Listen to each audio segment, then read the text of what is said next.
Hello and welcome. It's 10:30. It is the 19th day of October 2021, and I am your number one guide to all the tabletop role-playing game news, weather, sports, controversy, and speculation, the man who is occasionally known as the OGGM. Still waiting to be saved. And this is probably going to be a controversial topic because I'm going to address the idea of storytelling in a role-playing game. And some people seem to be upset by that. So if the topic of storytelling is something that might upset you, stop watching this. I'm going to take a drink to give you a minute. Well, you're still listening to me, so I assume you actually want to hear what I have to say. So let's go and see how far we can run this train before it crashes into the side of a mountain. So recently I came across a video by an individual who normally I choose to ignore because most of the things this individual says are cringeworthy. But this individual is one of many individuals who got up on the soapbox of that there's a difference between Dungeons and Dragons and storytelling, and there's a difference between nostalgia or legacy or OSR role-playing and current storytelling playing, and that you can't call yourself a dungeon master if you say you're telling a story, and you can't call yourself a storyteller if you're running OSR legacy tabletop role-playing games like Dungeons and Dragons.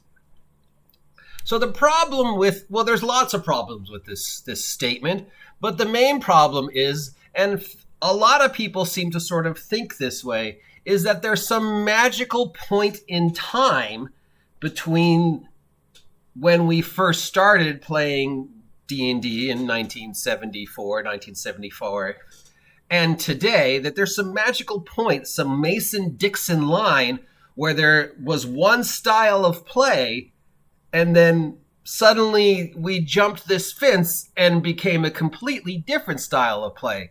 And these two styles of play do not coexist. You can't have storytelling role-playing and the tactical, more crunchy, murder-hobery, old-school style of game at the same table. They just can't coexist. So I don't know when this magical moment in the sacred timeline of role-playing happened. I'm going to assume most people figure it happened around the time White Wolf put Vampire out, even though, of course, there were storytelling role-playing games before Vampire. So that's the first problem with the statement. You can't be a storyteller if you're running that style of game, and you can't be a dungeon master if you're running that style of game. So you should really just call yourself something else because you're fooling people to think that they're going to get one style of game. Because, again, there seems to be some magic point in the sacred timeline where we were playing one style of game, and then poof, we played a different style of game. And if you played this one style of game, you can't play the other style of game. The two can never meet. There cannot be coexistence. Because role-playing didn't exist until a few years ago. Storytelling didn't exist until a few years ago. And role-playing games didn't exist until a few years ago. Before this magic point, we were basically just sort of playing this tactical, kick open the door, kill the monsters, take the treasure, murder hobo, miniatures game where we rolled dice, made characters, ran them through scenarios. Nothing we did really mattered, and all we did was just sit around and say, well, you know, my number's higher than your number, and there was no actual role-playing or storytelling because that didn't exist until this magical point of time. These people seem to forget that it is right in the name. Fantasy role-playing game. These people also seem to forget that the idea of role-playing existed before 1974. The idea of constructive play, organized play, let's play with rules, existed before 1974. The idea of improvisational or reactionary theater dates all the way back to ancient Greece. The idea of let's pretend with rules dates all the way back to Vygotskian play-based education, which predates 1974. The idea of let's take on the role of characters and have them interact with a world and have there be a judge to adjudicate what we do exists before Dungeons and Dragons. So storytelling and role-playing existed before D&D. So whatever this magic date where we stopped playing the OSR legacy way and started playing the storytelling way is, it doesn't exist, because role-playing, storytelling, constructive, interactive theater, constructive, interactive improvisation existed before 1974. In fact, it's existed since the dawn of Greek theater, which was long before you were born, and long before Gary Gygax and David Arneson and David Hargrave and James Ward ever came into existence and said, hey, let's take this miniature game we're playing and, have some like magic user dude run through this thing instead. So there is no magical point in time. Now, the third fallacy in this argument is, of course, that when those of us who played D&D before this point in time didn't roleplay. We never roleplayed until 5th edition. We never roleplayed into 3rd edition. We never roleplayed into Vampire. Nobody in any game was giving nuances or telling a story before this magical date, which again is, of course, totally false. Now, yes, true, this stereotypical image of, just a bunch of people sitting around the table and just doing numbers and calculating the math and kicking open the door and taking the treasure and not really investing in any way, shape, or form exists. Of course it exists. It still exists. It still exists today. In fact, every 5th edition game I've played has basically been Murder Hobo, the campaign. So if 5th edition is all about storytelling, I've yet to experience it, because I've been playing 5th edition since the playtests, which I worked on. I've run 5th edition, I've played 5th edition, I've written for 5th edition, I talk to people who play 5th edition, I talk to Wizards of the Coast, and let me tell you, in my almost 50 years of playing this stupid hobby, there are more murder hobos now, and more number crunchers now, and there are more non-role players now than there were 10 years ago, or 20 years ago, or 40 years ago. We didn't storytell. We didn't role play. You can't call yourself a storyteller if you're running that style of game. That's utter bullshit. Of course we told stories.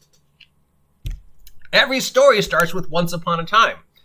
Every story starts with, okay, here's the situation. What do you want to do? That's as true with Dungeons and Dragons as it is with the hero's journey, as it is with any video game, as it is with any book, as it is with anything else. If a group of individuals are sitting down, they are and interacting with each other and interacting with the world that the dungeon master, storyteller, game master has created, they are telling a story. Perhaps it is not the epic story that you think you're telling today, or the epic story of the hero's journey, but it is a hero's journey. It is a story about a group of individuals who leave home, go out into a dangerous world, do things in that dangerous world, and then come back home changed, having learned and experienced things while out in the dangerous world. That is storytelling. So this myth that I didn't storytell when I was playing D&D in the 70s and 80s is bullshit. This myth that nobody was telling stories until 2000 whatever is bullshit. You could do both. And you can call yourself whatever you want. You want to call yourself a game master? Sure. You want to call yourself a dungeon master? Sure. You want to call yourself a referee? Sure. It is not disingenuous if people come down and say, what do you want me to call you at your game? and I say, well, you can call me Game Master or Dungeon Master or just, hey, Mike, I don't really care. I am running a game with rules, and I am also telling a story about the world that this game existed. Now, I can invest a lot of energy in the story of that world, up to including, the type of example Mercer has set, or I can invest very little energy in the world and simply say, okay, you heard there were goblins in a cave about a day's march from here, and the villagers want to pay you to clear them out. What do you want to do? But still a story, because the story starts with once upon a time. So by calling myself a dungeon master, I'm not disingenuous to storytelling. And by calling myself a game master, I'm not being disingenuous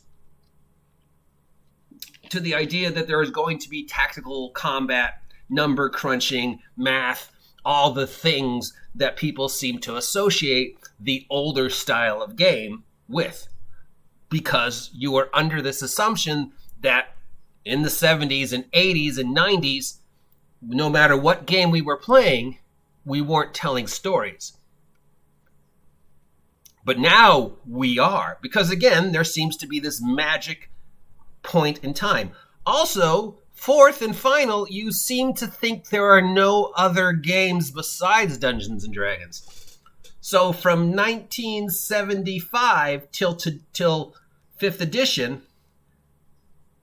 there was no other role-playing games being played anywhere on the earth. And because there was no other role-playing games being played anywhere on the earth, there is only one style of playing. And then that somehow magically changed. So I can't call myself X if I played in Dungeons and Dragons before this magic point in time.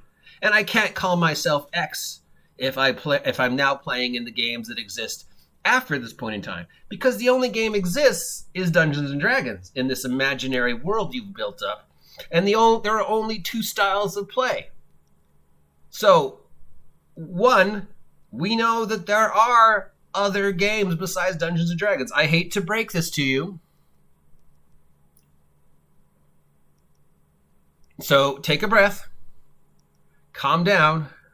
There are other games besides Dungeons and Dragons. Top two, Call of Cthulhu and Pathfinder. Then going down the list, I can name a game from every letter of the alphabet, and that would only be the tip of the iceberg. At A, we have Adventures Unlimited, or Agents of Ace. And at Z, we have Zweinwinder, or Zombie Apocalypse. So those are just 4 of the millions of titles all over the world that we were playing in the 70s, 80s, and 90s until to today. So nobody role-played in any of those games before this magic moment. And all anybody is doing after that magic moment is storytelling.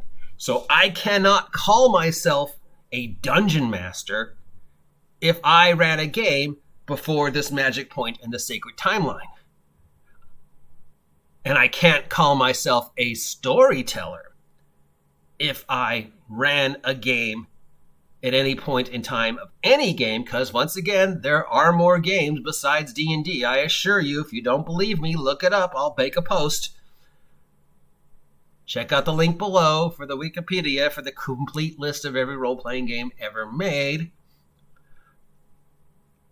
If I ran in a game before this magic point in time, I was not telling a story. How utterly insane of you to think that in the entire planet, during that entire time period, nobody was storytelling, nobody was role-playing.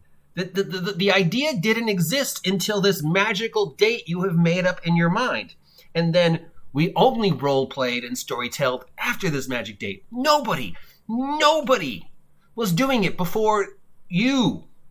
So we can't call ourselves storytellers. We can only call ourselves Dungeons Masters because we only played one way. That is just utter bullshit. That is just self-destructive thinking that we only did the things the way you think we did. There's an entire world out there, I assure you. That goes far beyond just D&D. We told stories in the 70s. We told stories in the 80s. We told stories in the 90s. We're telling stories today. We play Dungeons and Dragons with numbers and figures and door kicking and kill the monsters, take the treasures. In the 70s, we did it that way in the 80s. We did it that way in the 90s. And I don't know the last time you sat down at a 5th edition table, but I can assure you every 5th edition game I've seen is Murder Hobo the movie. There ain't no storytelling going on in any of these games. So once again, there is no magic date where we switched. You can do both. And everybody does both. You need to understand what a story is. And that story, at its very, very, very core, once upon a time, is a group of individuals, whether that be two or many, all agreeing to the suspension of disbelief to be a part of a story. Whether it's your grandfather reading you The Princess's Bride while you're in bed sick, or it's a group of theater people doing improvisation and asking for cues for the audience, or it's a movie or a video game, or a bunch of us getting together to play Dungeons and Dragons, or any other role-playing game that is currently in print, whether it be an OSR game or a current game. We are telling a story.